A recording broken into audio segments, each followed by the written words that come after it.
All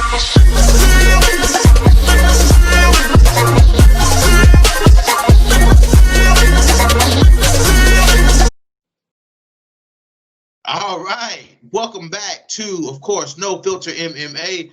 This will be your boy BJ, and I'm joined by the founding member, the man, the myth, the legend, John Realejo from Bloody Canvas MMA. What's up, man? What's going on, man? What's good? What's good? What's good? So, guys, I just did a little segment with John, like maybe 20 minutes ago. Go check it out on Bloody Canvas MMA. We're talking about Hebus, Amanda Hebus. And I was running a little late, and I had to tell John, I had a barber appointment this morning. And John, I just had to school him on Blackology. Dude, it's election day.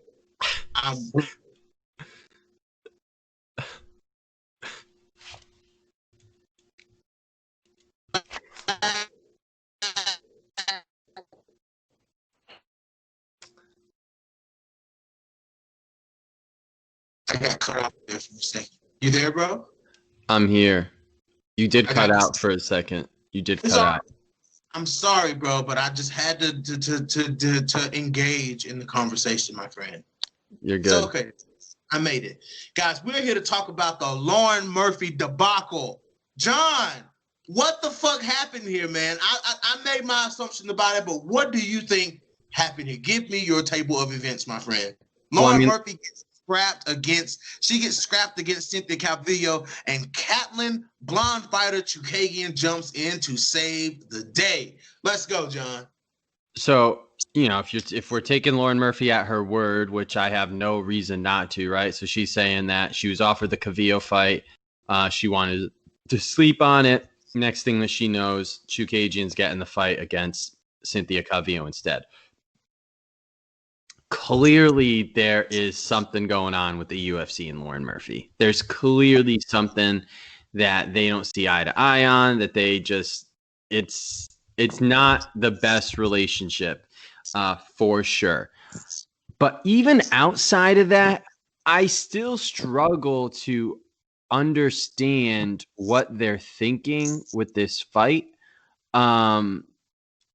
But I think it could end up being a good thing for Lauren Murphy, because if Caitlin Chukagian wins the fight, then what does the UFC do at in the flyweight division? Like, Andrade is sitting there, and even Lauren Murphy is saying Andrade should probably be fighting for the belt next after Maya and Shevchenko.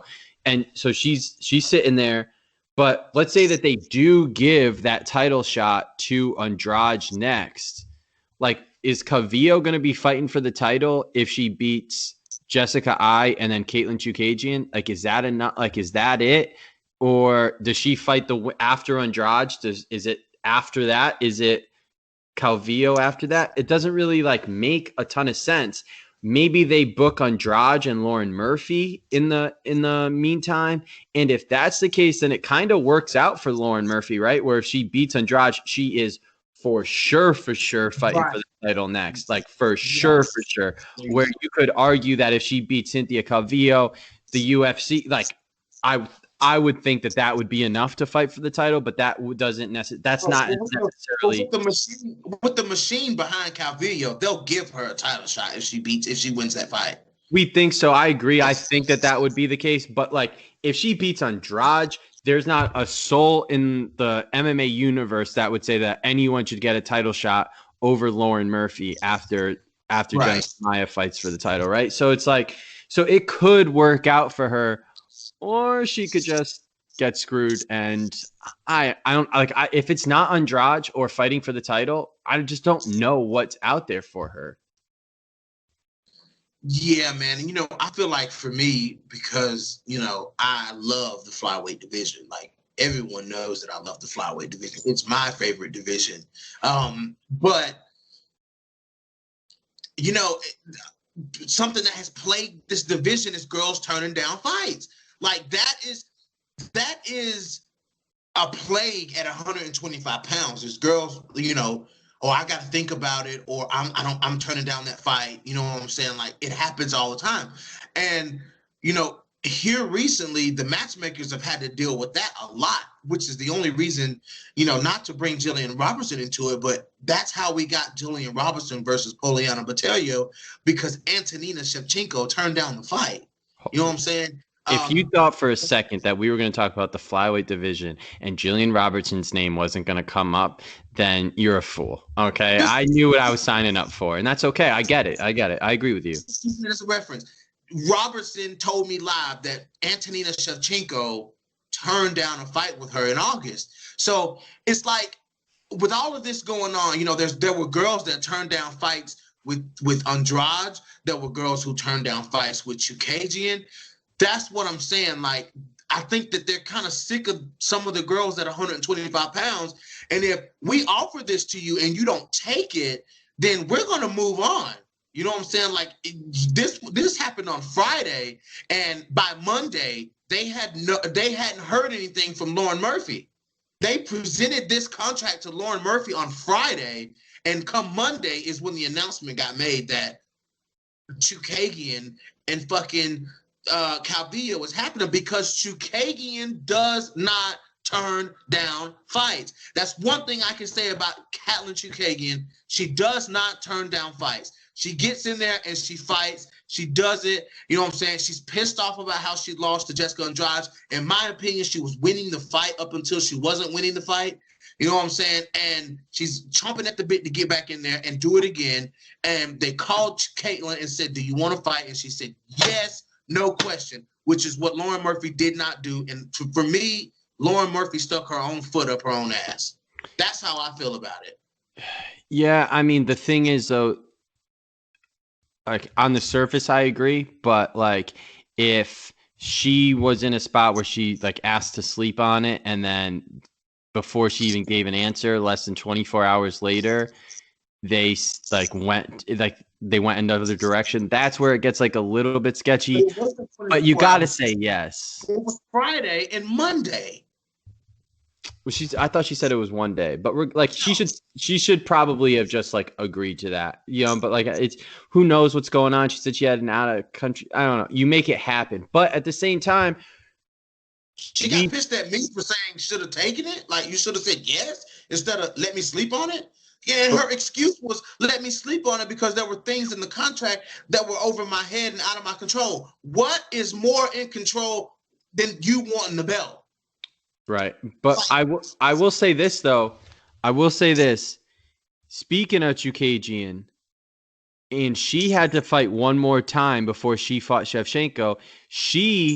After she beat, who did she beat? After Chookagian beat Joanne Calderwood at 238, it was like she was up next for the title, and then she got married, right? So she had to like turn down that title fight, and even though she was probably the most deserving, should have been fighting for the title.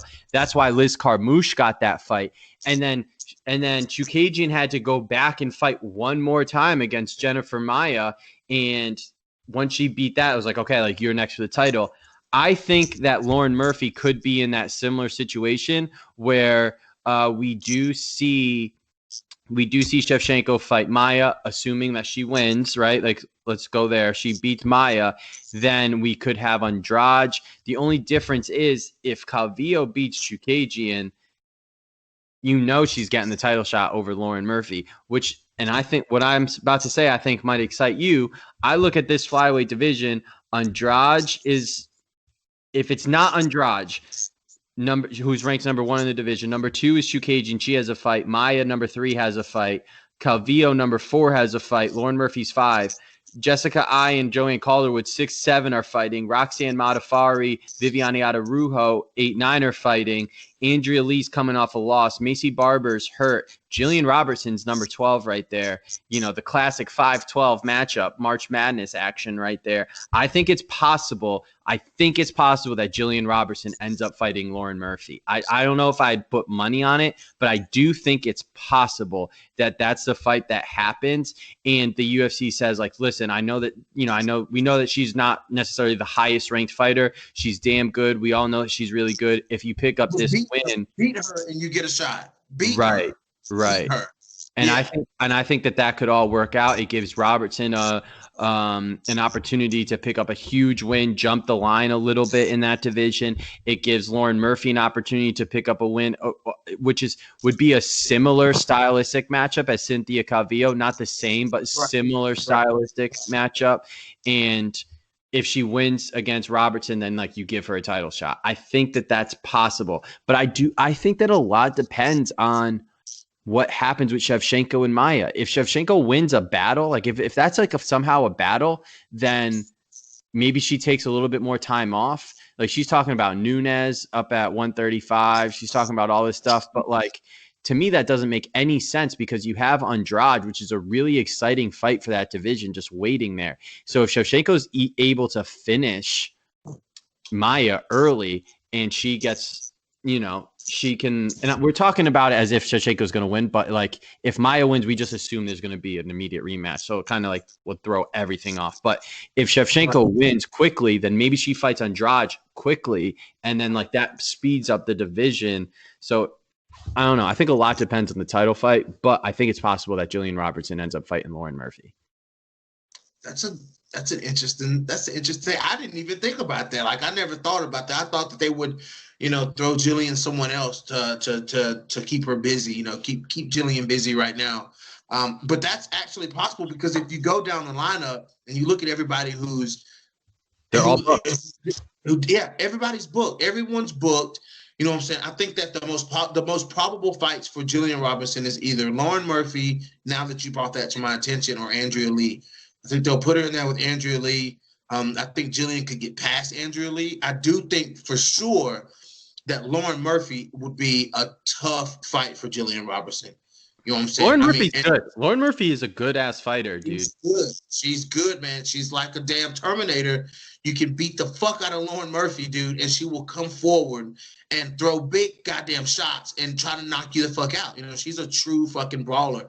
And I respect Lauren Murphy. Like, if I was in Lauren Murphy's shoes, I'd be pissed off too. Y'all just made me fight this nobody, and then you're not giving me any kind of clout for beating this nobody. I can't help that the fighter had to pull out of the fight. That's not my fault. I chose to take the fight. Give me some kind of credit for that. If I was Lauren Murphy, I would be saying the same shit that Lauren Murphy's saying, but most of the shit that Lauren Murphy's saying, you know what I'm saying? But I mean, we got to agree here. If that had been Cynthia Calvillo in the cage with Lauren Murphy the other night, and she had beat Cynthia Calvillo, everyone would be talking Lauren Murphy right now. Like everyone would be talking Lauren Murphy.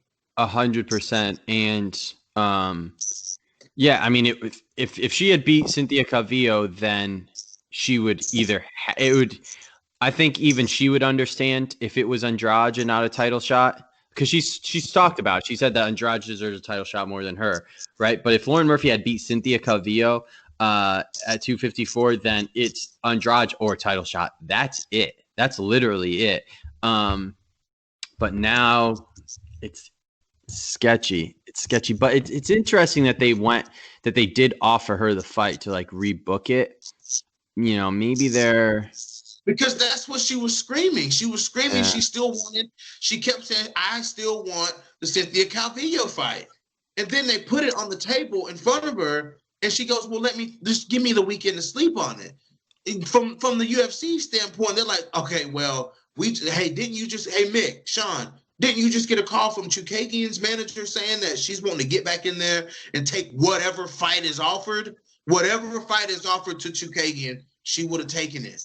You know what I'm saying? And you got Lauren Murphy here who, she kind of deserves to be fighting in that fight. She deserves that fight or a fight better than that. You know what I'm saying? But she's like, oh, let me sleep on it for the weekend. Sorry.